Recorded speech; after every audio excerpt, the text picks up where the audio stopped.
I'm going to explain how to create a train that will automatically bring resources from point A to point B.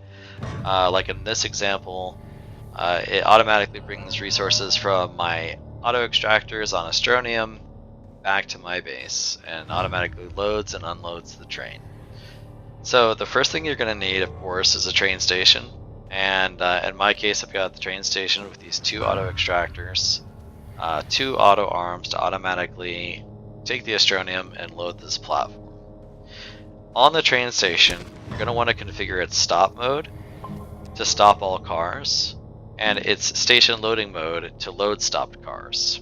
What this means is when the train pulls into the train station, it'll automatically stop it and then unload all the materials from the train station storage onto the train storage. In this case, I've set up the train and train station storage with a couple medium storage on one large storage. This is important that they match because it's just convenient. That way everything gets transferred in one motion. That's also the reason I'm not using canisters, because with canisters you have to wait for the animation of loading the canister, and if you use just the regular storage, it all gets unloaded basically instantly. So once you've created the train station, set it up to stop cars and load them. The next thing you're going to need to do is configure some sensors to call the train when the storage is full.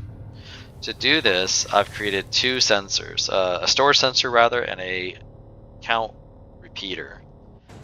The storage sensor, you're going to want to change its mode to full or empty.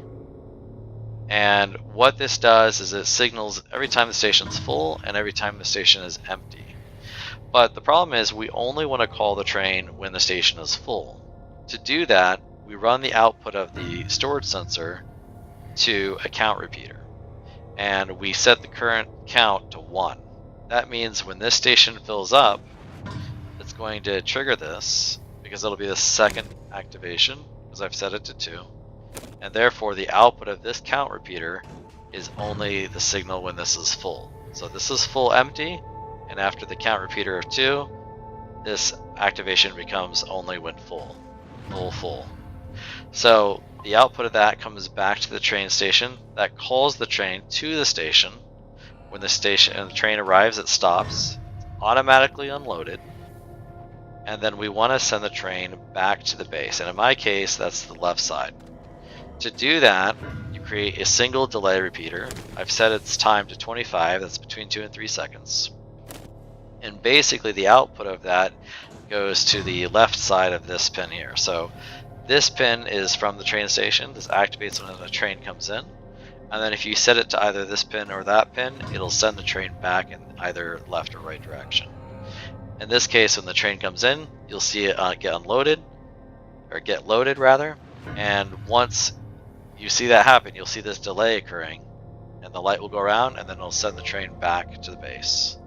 The last part of this is, if you noticed, I split the output of this storage sensor for the full or empty, and I placed the output of it onto this auto arm. That means when we fill up this station, this auto arm will automatically get signaled and turn off.